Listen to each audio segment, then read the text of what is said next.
Hello friend, good evening. मैं Vivek Kumar Inception coaching centre की इस यूट्यूब चैनल पे आप सभी दोस्तों का हार्दिक अभिनंदन है। आइए दोस्तों, कुछ क्वेश्चन लेकर के इस जो है यूट्यूब चैनल पे हम लोग आए हैं और देखते हैं बारीकी से इस क्वेश्चन को। तो पहला क्वेश्चन देखिए आप लोगों के सामने। पहला क्वेश्चन यहाँ पे है कि निम्नलिखित में से कौन सा प्राथमिक रंग नहीं है। तो जैसा कि आप लोगों को पता होगा कि प्राथमिक रंग 3 रंग ही होता है, जिसको हम लोग नीला के नाम से जानते हैं।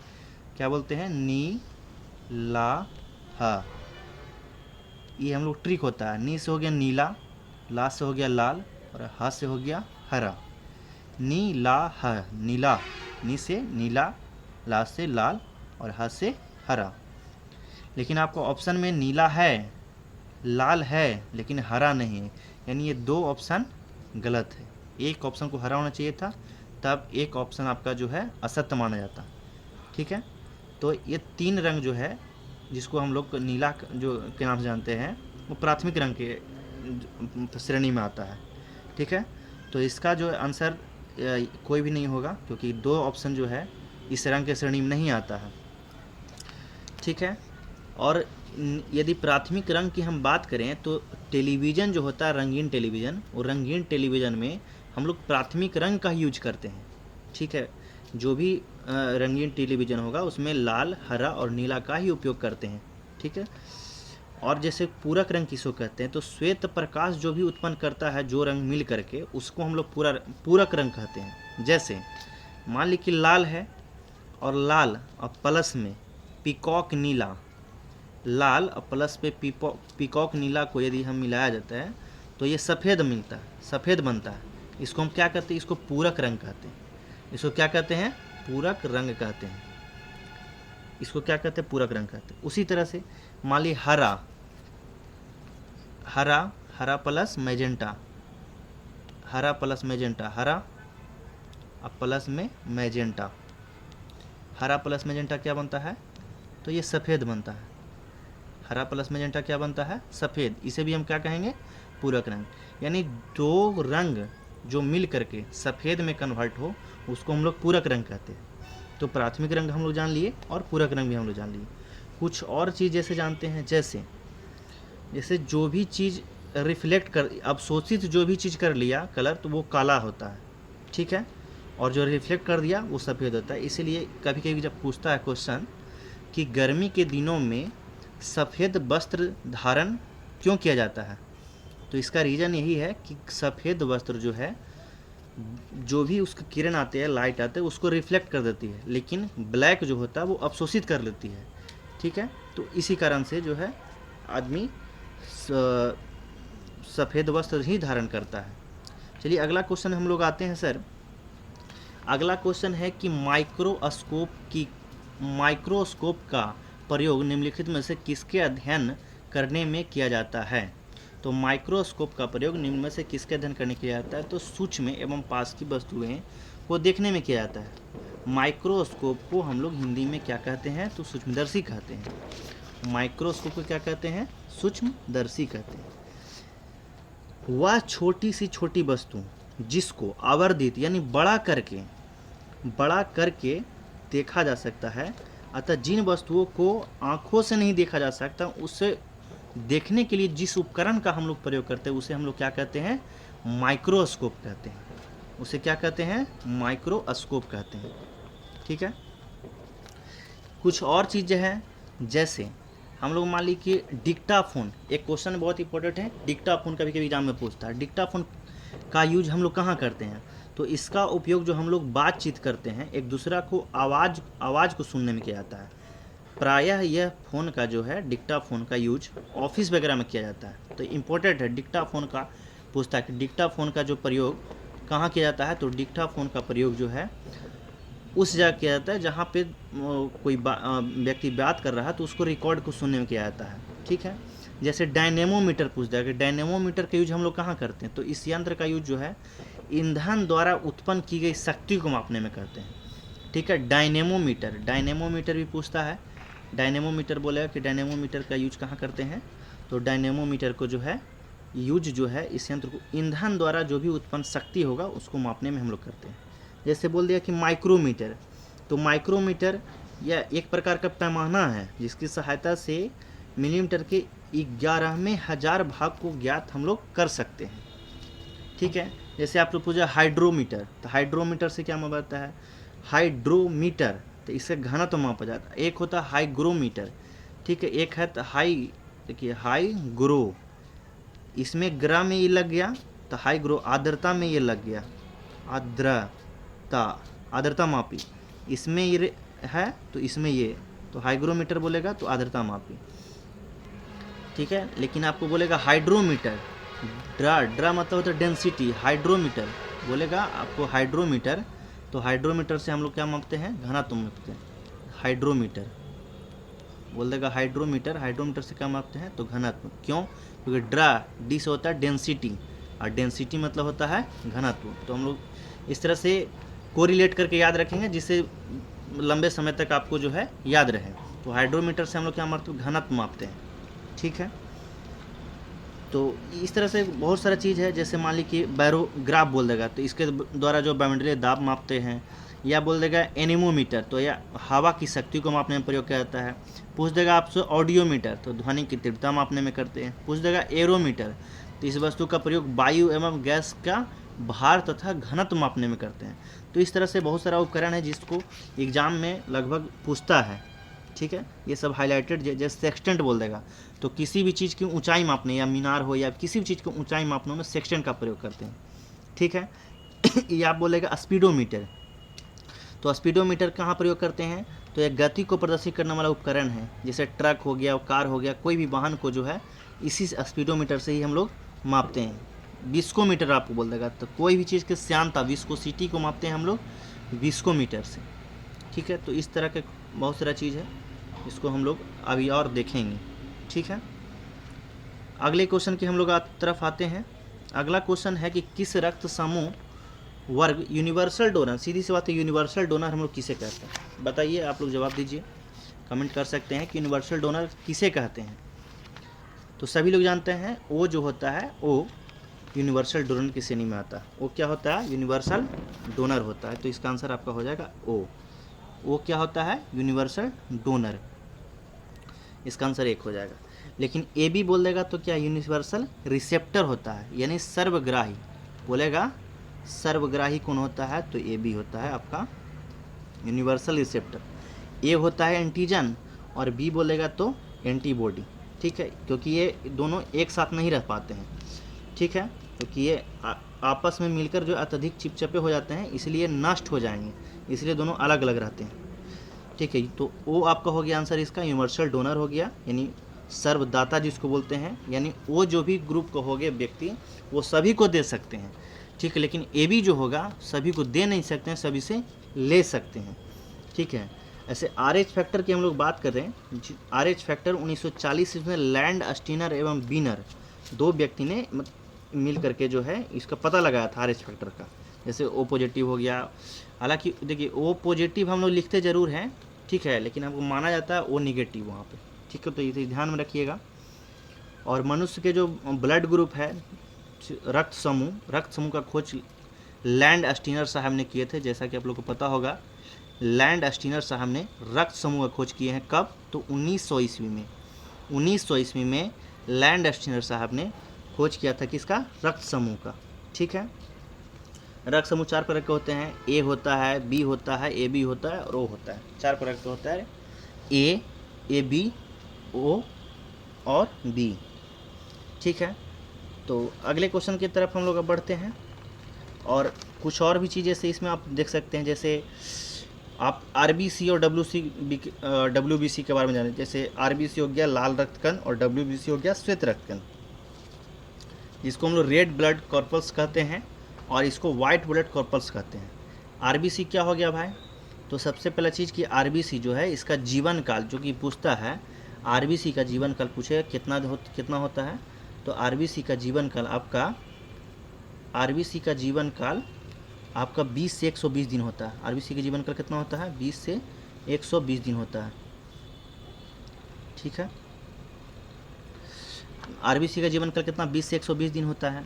उसके बाद आपसे पूछ देगा कि सोते समय व्यक्ति का आरबीसी कितना प्रतिशत कम हो जाता है, तो 5% आरबीसी कम हो जाता है। एवं जो लोग 4200 मीटर की ऊंचाई पर होते हैं उनमें आरबीसी की 30% वृद्धि हो जाती है। ठीक है, तो ये चीज़ आपको ध्यान में रखना है। डब्ल्यूबीसी की बात करते हैं, इसका जीवन काल मात्र 2 से 4 दिन तक होता है। ठीक है, इसकी मृत्यु रक्त में ही हो जाता है। आगे आते हैं, और रक्त बिंबाणु बोलेगा तो इसका जीवन काल 3 से 5 दिन होता है। नेक्स्ट क्वेश्चन की तरफ हम लोग आते हैं। दूध के घनत्व को किससे मापा जाता है, बताइए, आप लोग जवाब दे सकते हैं। दूध के घनत्व को किससे हम लोग मापते हैं? सब लोग जानते हैं लैक्टोमीटर से दूध की शुद्धता मापा जाता है, घनत्व मापा जाता है, जो भी चीज़ है। अभी बाकी सब चीज़ के बारे में अभी डिस्कशन कर लिए थे, तो इसका आंसर आपका हो जाएगा 1 नंबर। दूध की शुद्धता बोलेगा तो किसे मापते हैं? लैक्टोमीटर से मापते हैं। दूध की शुद्धता बोलेगा तो लैक्टोमीटर से मापते हैं। हाइड्रोमीटर से भी बोलें क्या? हाइड्रो, ड्रा जहाँ पे लग गया, ड्रा से हो डेंसिटी यानी घनत्व। बैरोमीटर से वायुमंडलीय दाब, वायुमंडलीय दाब होता है। हाइग्रोमीटर से बोलेगा तो आर्द्रता, हाइड्रोमीटर से क्या होता है? आर्द्रता। ठीक है, बाकी हम लोग और भी चीज़ यहाँ पे देखें जो उपकरण था, जैसे पायरोमीटर पूछता है। पायरोमीटर क्या होता है? तो दूर स्थित वस्तुओं को ताप मापने के लिए जो है पायरोमीटर का यूज करते हैं। ठीक है, उसके बाद आपको बोल देगा माइक्रोस्कोप, अपने हम लोग पढ़ ही लिए। पेरिस्कोप, पनडुब्बी में उपयोग होने वाले वस्तु उपकरण जिसकी सहायता से पानी में डूबे कोई भी वस्तु को हम लोग आसानी से देख सकते हैं विजुअली। ठीक है, तो ये सब चीज़ है। चलिए, तो बाकी चीज़ें हम लोग देख लिए। अब अगला आते हैं, ऐसे बैरोमीटर, इसका आंसर हो जाएगा लैक्टोमीटर, आपका दूध की शुद्धता। ठीक है, नेक्स्ट क्वेश्चन की तरफ हम लोग आते हैं। अलेक्जेंडर फ्लेमिंग ने खोज किया था किसका, बताइए। अलेक्जेंडर फ्लेमिंग ने खोज किया किसका? तो अलेक्जेंडर फ्लेमिंग ने पेनिसिलिन की खोज किया। किसका खोज किया? पेनिसिलिन का। इसका ऑप्शन नंबर 1 हो जाएगा। एक्सरे जानते हैं, एक्सरे खोज कौन किया? रोएंटजन खोज किया एक्सरे का। ठीक है, टेलीफोन का खोज किसने किया? Graham Bell. किसने किया? Graham Bell. ठीक है, एक्सरे खोज कौन किया?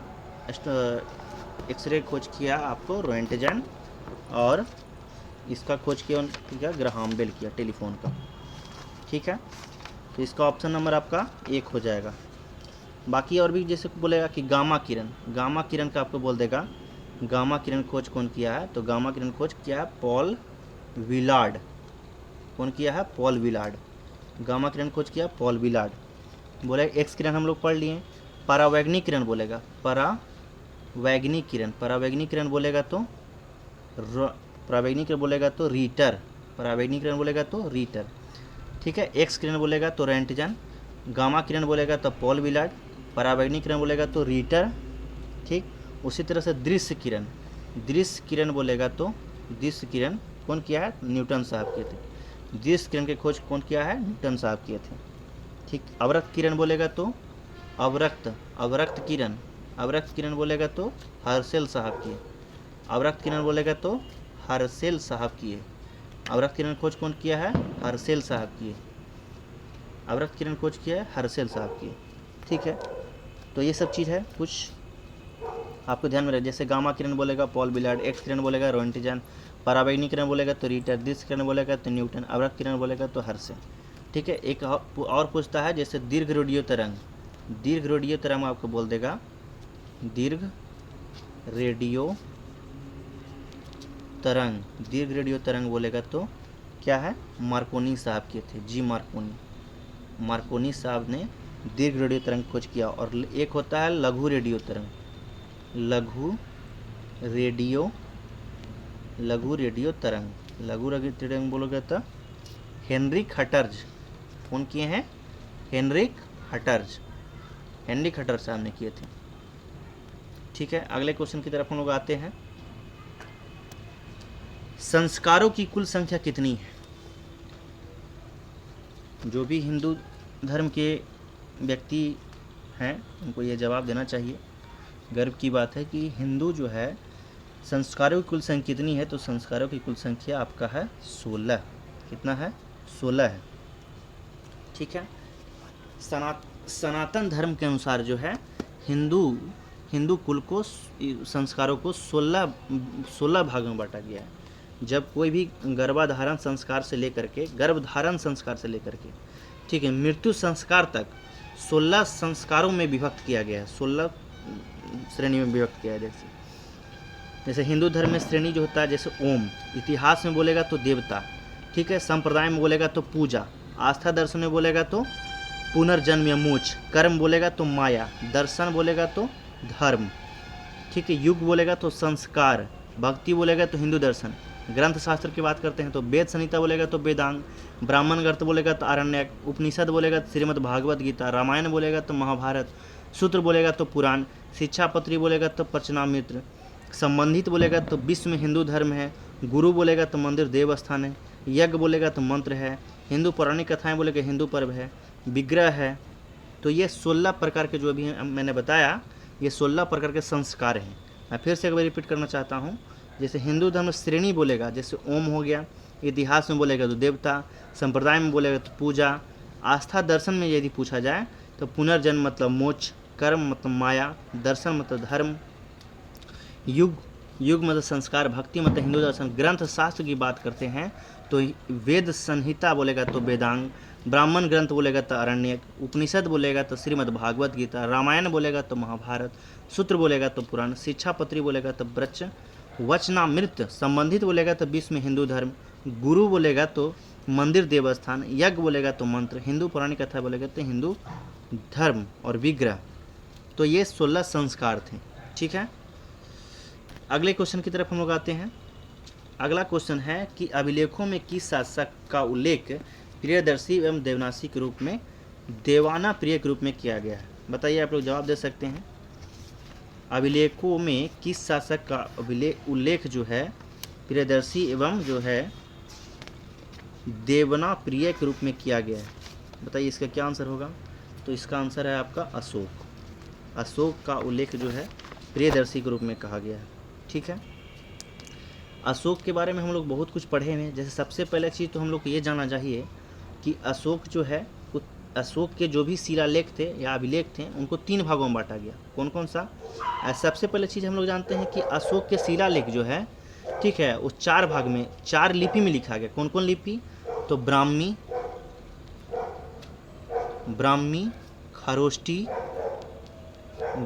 खरोष्टी, ग्रीक और अरमाइका। ठीक है, अशोक के जो अभिलेख थे, शिलालेख थे, उसको 4 भाग में बांटा है। कौन कौन? ब्राह्मी, खरोष्टी, ग्रीक और अरमाइका। ठीक है, ब्राह्मी, खरोष्टी, ग्रीक और अरमाइका, तो 4 भाग में बांटा गया है। ठीक है, ग्रीक एवं अरमाइका अभिलेख बोलेगा तो अफगानिस्तान। ग्रीक और अरमाइका बोलेगा, ग्रीक प्लस अरमाइका, ग्रीक प्लस अरमाइका बोलेगा। ठीक है, तो अफगानिस्तान क्षेत्र को भी प्रदर्शित करता है। अफगानिस्तान। ठीक है, खरोष्टी लिपि बोलेगा, खरोष्टी लिपि में, ठीक है, उत्तर पश्चिम पाकिस्तान। ठीक है, शेष जो ब्राह्मी लिपि है वो बोलेगा तो कहाँ है आपका? भारत में। शेष ब्राह्मी लिपि कहाँ है? भारत में। ठीक है, उसके बाद देखिए, अशोक के शिलालेख की खोज 1750 ईस्वी में हुआ था। अशोक के जो शिलालेख था उसका खोज कब हुआ था? 1750 में हुआ था। कब? 1750 में। ठीक है, अशोक के शिलालेख की खोज कब हुआ? 1750 में हुआ। ठीक, किसने किया था? तो पादेत्री पैंथेलर ने किया था। पैंथेलर ने किया था। ठीक है, इसकी संख्या 14 थी। अशोक के अभिलेख पढ़ने से में सबसे पहली सफलता 1837 ईस्वी में मिला। किसको मिला? जेम्स प्रीसेम को मिला। ठीक है, उसके बाद इनका जो शिलालेख है, 14 गो टोटल शिलालेख है। अशोक के कितना शिलालेख है? 14 शिलालेख है। 14 शिलालेख हम लोग को नहीं पढ़ना, लेकिन उसमें से 2-3 अभिलेख जो है, 3-4 अभिलेख, वो हर एग्जाम में रिपीट होता है, तो उन अभिलेखों के बारे में हम लोग थोड़ा सा चर्चा कर लेते हैं। जैसे पहला अभिलेख आपका फर्स्ट जो है, फर्स्ट अभिलेख इम्पोर्टेंट है। फर्स्ट में क्या है भाई, तब पशु बलि का निंदा किया गया। ठीक है, पशु बलि का क्या हुआ है, निंदा हुआ। ठीक, उसके बाद आपका इम्पोर्टेंट है, सेकंड भी इम्पोर्टेंट है। सेकंड में क्या है, सेकंड में क्या है आपका, तो सेकंड में जो है मनुष्य एवं पशु दोनों की चिकित्सा का उल्लेख है। सेकंड में जो है मनुष्य एवं पशु दोनों का क्या है, चिकित्सा का उल्लेख है। उसके बाद जो है 7वां एवं 8वां अभिलेख। 7वां जो है सबसे लंबा अभिलेख, और 7वां और 8वां, 7वां जो है सबसे लंबा अभिलेख है इस, और 8वां में, 7वां और 8वां दोनों में जो है तीर्थ यात्रा का चर्चा किया गया है। तीर्थ यात्रा का चर्चा जो है 7वां प्लस में 8वां में किया गया है। ठीक है, तो बोलेगा कि 13वां अभिलेख, 13वां जो अभिलेख है इनका, ये VVI था। ठीक है, 13वां अभिलेख VVI क्यों, तो इसी शिलालेख में जो है 13वां शिलालेख में कलिंग युद्ध जो हुआ था उसका वर्णन किया गया है, और अशोक ने हृदय परिवर्तन की बात जो भी कही थी वो इसी शिलालेख में उसका चर्चा है। ठीक है, और 14वां अभिलेख अशोक ने जनता को धार्मिक जीवन बिताने का जो है प्रेरणा दिया था, उस 14वां अभिलेख में आपका चर्चा है। ठीक है, तो इन सब जो अभिलेख हमेशा जो है एग्जाम पॉइंट ऑफ व्यू से आप के लिए जो है इम्पोर्टेंट है। ठीक, अगला क्वेश्चन की तरफ हम लोग आते हैं। अगला क्वेश्चन है कि इंडिका का लेखक कौन है, बताइए। इंडिका नामक जो पुस्तक है उसका लेखक कौन है, बताइए। इसका आंसर हो जाएगा मेगास्थनीज। ठीक है, मेगास्थनीज के बारे में हम लोग एक लाइन पहले जानते हैं, क्या है मेगास्थनीज। मेगास्थनीज जो है सेलुकस निकेटर का राजदूत था। बोलेगा मेगास्थनीज किसका राजदूत था, तो सेलुकस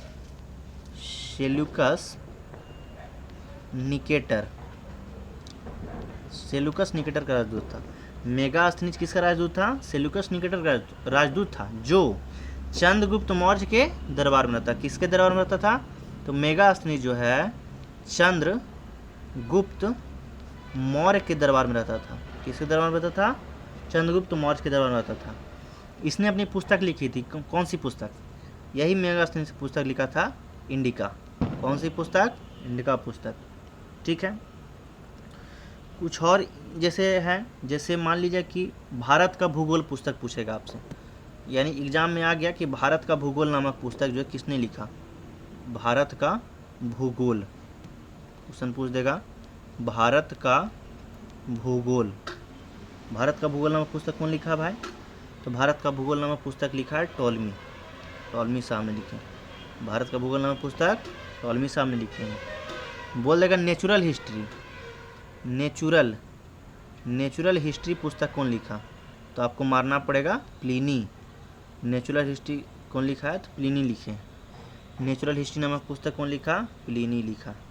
ठीक है, नेचुरल हिस्ट्री नामक पुस्तक प्लिनी।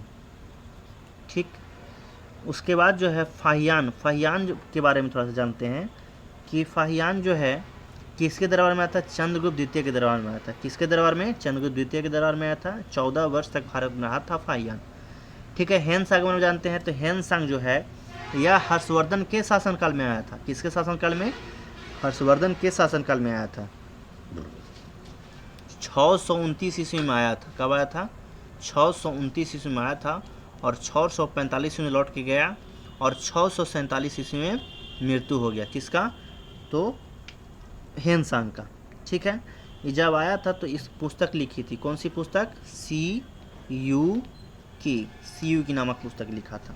ठीक है, जिसमें पूरा विश्व के 138 देशों का वर्णन है कि जहाँ जहाँ ये भ्रमण के लिए गए थे।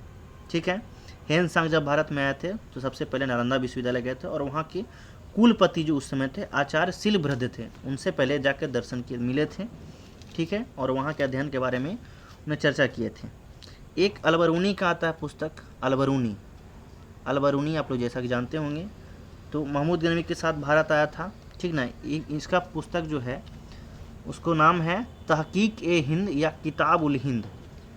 ठीक है, तहकीक ए हिंद या किताबुल हिंद, तहकीक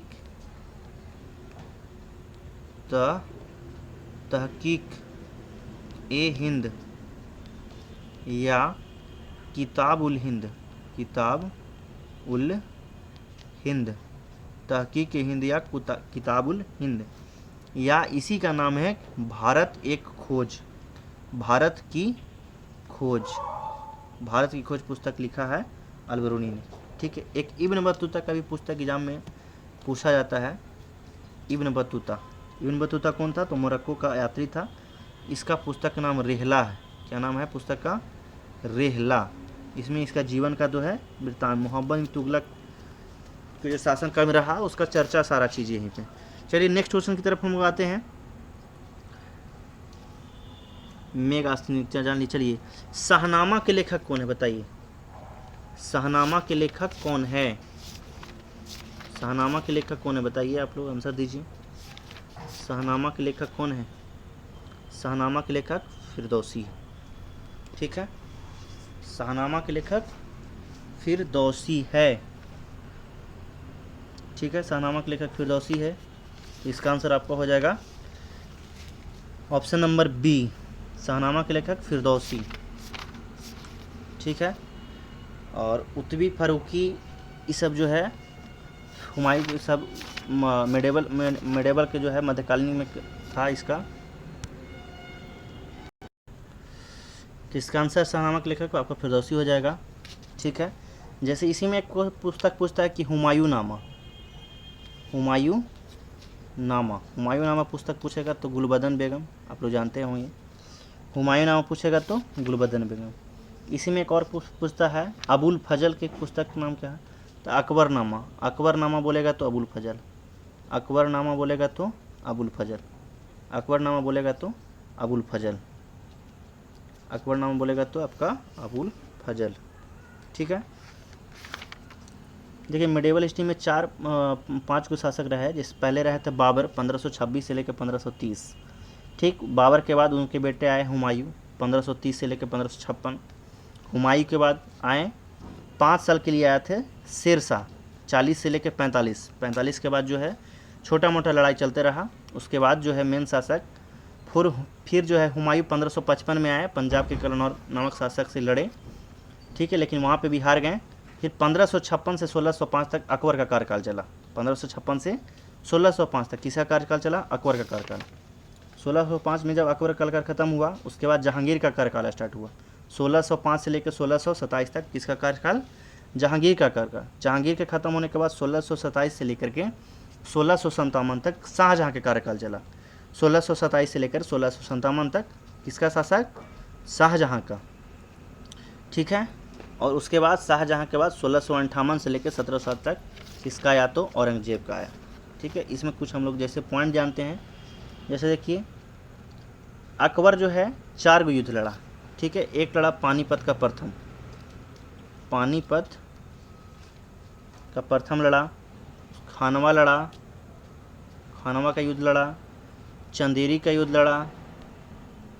ठीक है, और घाघरा का लड़ा। ये चारों युद्ध जो है चारों युद्ध में विजय रहा। अब बोलिएगा सब युद्ध कब हुआ? तो ये हुआ था 21 अप्रैल 1526।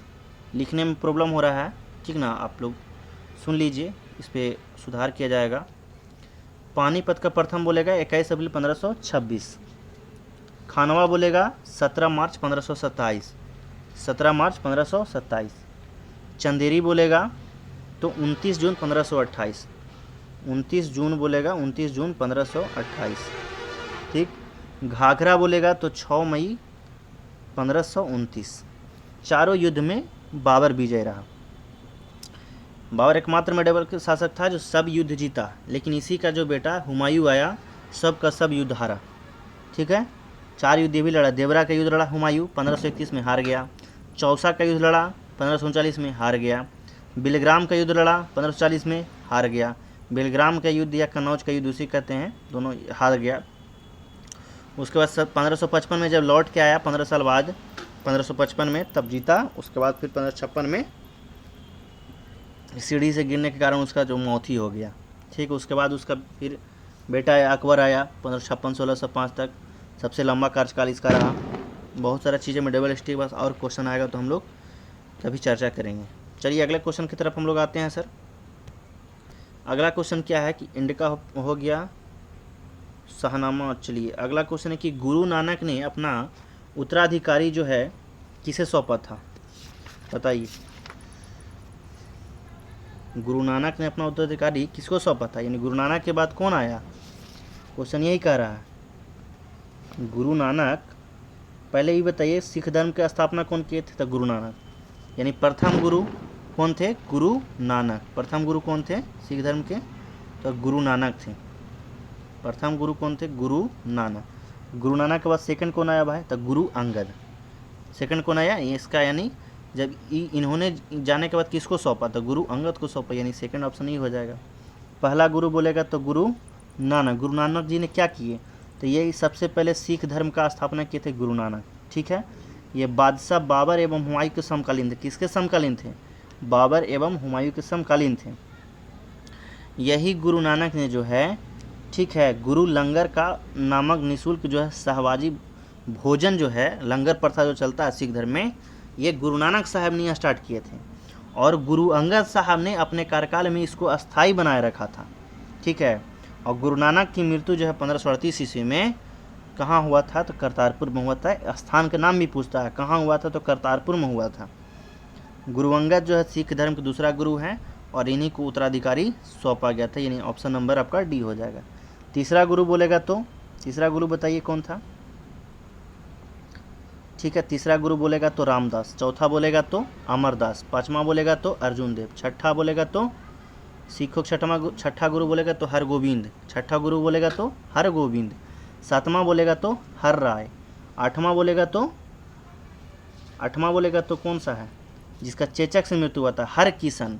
एकमात्र ऐसा सिख धर्म के था शासक जिसका मृत्यु चेचक के कारण हुआ था। और नौवां गुरु बोलेगा तो गुरु तेग बहादुर, और 10वां गुरु बोलेगा तो गुरु गोविंद सिंह, जिसका जन्म कहाँ हुआ था, तो 1666 ईस्वी में पटना साहिब में हुआ था। कहाँ हुआ था, पटना साहिब में हुआ था।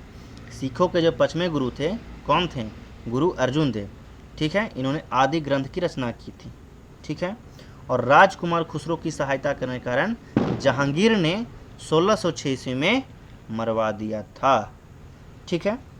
अगले क्वेश्चन की तरफ हम लोग आते हैं। और भी चीज़ पढ़ने के लिए बहुत सारा चीज़ें, धीरे धीरे हम लोग जो है इन सब चीज़ों पे हम लोग डिस्कस करेंगे। अगले क्वेश्चन के आते हैं। खुसरो किस मुगल बादशाह का पुत्र था, बताइए। खुसरो जो है किस मुगल बादशाह का पुत्र था, जी। खुसरो किस मुगल बादशाह का पुत्र था, बताइए, ठीक है। तो सबको पता है जहांगीर का पुत्र था। जहांगीर के जो है 5 बेटा था, कौन कौन, खुसरो, पहला बेटा था खुसरो, दूसरा परवेज, तीसरा बोलेगा तो तीसरा बेटा था खुर्रम, चौथा बेटा बोलेगा तो सहरयार,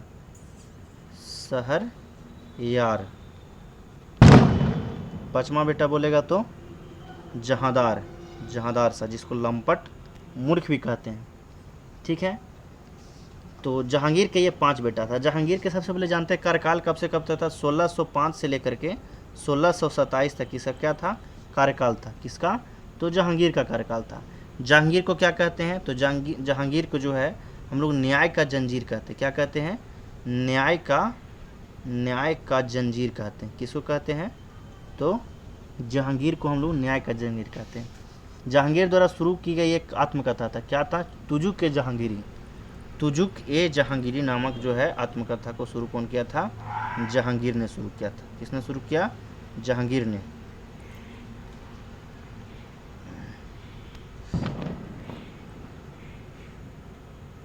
एक सेकेंड,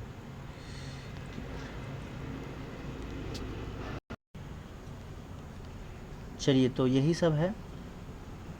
जहांगीर के बारे में आप 5 पुत्र है जान लिए। उस्ताद मंसूर एवं अबुल हसन जो है जहांगीर के दरबार में ही जो है ये अपना नगाड़ा बरब बजाते थे। सबसे इम्पोर्टेंट क्वेश्चन जहांगीर से ये है कि जहांगीर के समय को चित्रकला का स्वर्ण युग कहा जाता था। चित्रकला का स्वर्ण युग कहा जाता था। जहांगीर ऐसे व्यक्ति थे जिन्होंने जो है कोई भी यदि मान लीजिए कोई चित्र बनाया है तो उसको देख करके पहचान जाते थे कि इसका फेस कौन बनाया है, बाकी शरीर का बाकी जो अंग है वो कौन बनाया है, इतना तक बताते थे। इतना उनके अंदर प्रतिभा था। जहांगीर के मकबरा का निर्माण नूरजहां ने करवाया था। कौन से करवाया था? नूरजहां ने। बोलेगा जहांगीर के शासनकाल में कैप्टन हॉकिंस जो है प्रथम अंग्रेज थे, जो sir Thomas Roe, William Finch एवं एडवर्ड टेरी जैसे यूरोपीय यात्री जो है यहाँ आए थे। ठीक है, तो अगला क्वेश्चन की तरफ आते हैं। बाकी अकबर के बारे में हम लोग जाने, और भी मेडिवल हिस्ट्री से क्वेश्चन आएगा तो हम लोग जानेंगे। ऐसे कुछ देख लेते हैं अकबर के बारे में। अकबर 1556 से 1605 तक रहा। 1556 से लेकर 1605 तक इसका कार्यकाल रहा। अकबर का कार्यकाल रहा 1556 से लेकर के 1605 तक। इसमें कुछ कुछ बढ़िया काम भी किया, जैसे दीन इलाही धर्म का स्थापना अकबर ने किया। बोलेगा कि बीरबल जो दीन इलाही धर्म स्वीकार करने वाला प्रथम एवं अंतिम हिंदू शासक बोलेगा तो बीरबल था। बोलेगा दीन इलाही धर्म जो स्टार्ट किया था, कब स्टार्ट किया था? दीन इलाही धर्म की स्थापना 1583 में किया था। बोलेगा प्रथम एवं अंतिम हिंदू शासक कौन था? तो वही बीरबल था, जिसका वास्तविक नाम क्या है? महेश दास है। जिसका वास्तविक नाम क्या है? महेश दास था। ठीक है, अकबर के दीवान राजा टोडरमल जो है 1580 से 10 साल बंदोबस्त का स्थापना किया था। ठीक है, अकबर के कार्यकाल में जो है हल्दी घाटी का युद्ध लड़ा गया था 18 जून 1576 को मेवाड़ के शासक महाराणा राणा प्रताप और एवं अकबर के बीच। इसमें अकबर का विजय हुआ था और मुगल सेना का नेतृत्व मान सिंह एवं आसफ खान ने कर रहा था, और अकबर के सेनापति मानसी था। ठीक है, तो अकबर के बचपन का नाम जलाल था, जानते हैं आप लोग। 1556 में से कलानूर में जो है नामक स्थापना किया था। तो और भी जो जैसे तानसेन जो है, तानसेन अकबर के प्रसिद्ध संगीतज्ञ थे। ये सब क्वेश्चन जो है एग्जाम में हमेशा जो है आते रहता है, रिपीट होते रहता है। मनसबदारी प्रथा किसने शुरू किया? अकबर शुरू किया। अकबर के प्रसिद्ध जो सूफी संत जो है सलीम चिश्ती किसके दरबार में थे? तो अकबर के दरबार में थे। दसवंत एवं बसावन अकबर के दरबार के चित्रकार जो है प्रमुख थे। बहुत सारा क्वेश्चन है जो हम लोग आगे जो है और भी इस तरह के क्वेश्चन आएगा तो हम लोग डिस्कस करेंगे वहाँ पे। ठीक है, अगले क्वेश्चन की तरफ बढ़ते हैं। शाहजहाँ के जैसे शाहजहाँ के जैसे उसके बारे में जानते हैं कि शाहजहाँ के शासनकाल को क्या कहते हैं? तो शाहजहाँ के शासनकाल को जो है स्वर्ण युग कहा जाता है। स्थापत्य कला का स्वर्ण युग कहा जाता है। स्वर्ण युग कहा जाता है कि शासनकाल को, शाहजहाँ के शासनकाल को स्वर्ण युग कहा जाता है। स्वर्ण युग कहा जाता है। शाहजहाँ के शासनकाल को स्वर्ण युग कहा जाता है। ठीक है, शाहजहाँ ने अपनी राजधानी आगरा से दिल्ली लाने के लिए यमुना नदी के दाहिने तट पर शाहजहानाबाद की नींव डाला था। ठीक है, तो यही सब चीज़ है, बहुत सारा चीज़ है। चलिए अगला क्वेश्चन की तरफ हम लोग आते हैं।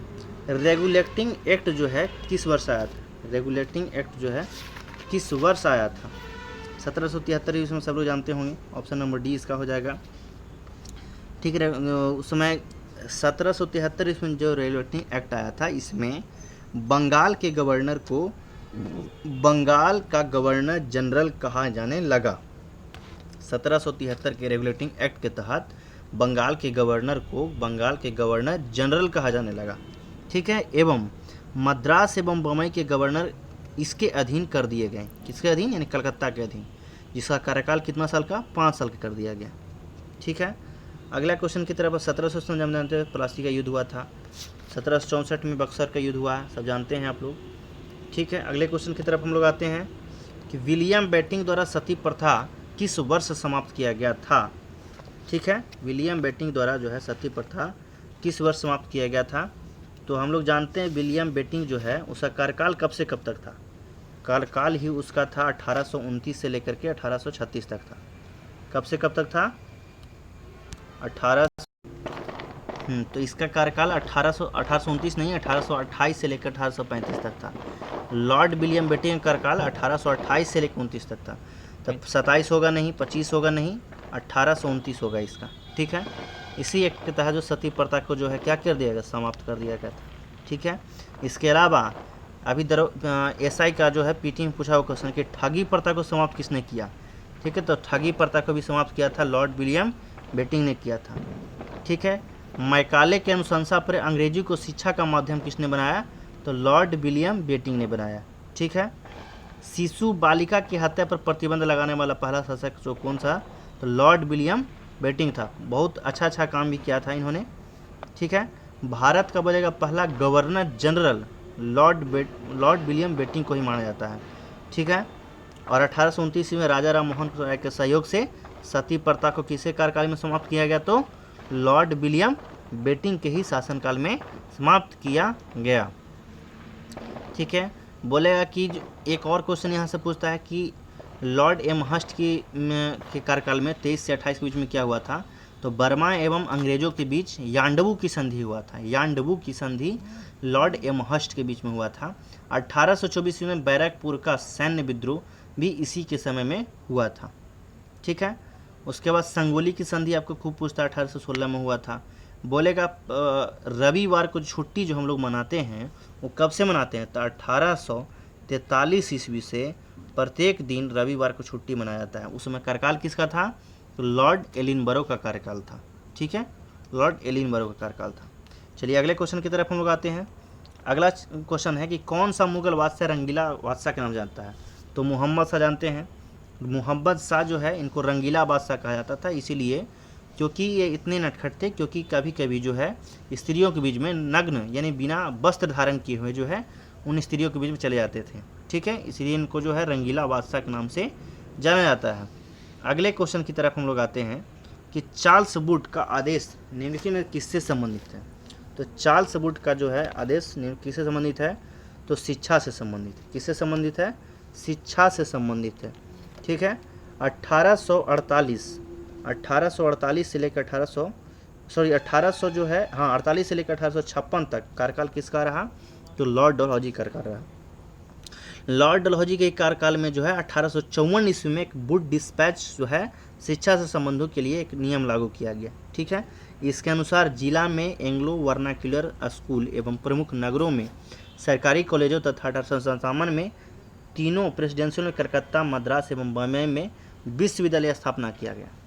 अब 1848 से लेकर 1856 तक किसका कार्यकाल है, तो वुड डिस्पैच। ऐसा शिक्षा के बारे में हम आपको बता दें तो शिक्षा के लिए 2-3 और चीज़ लाया गया है।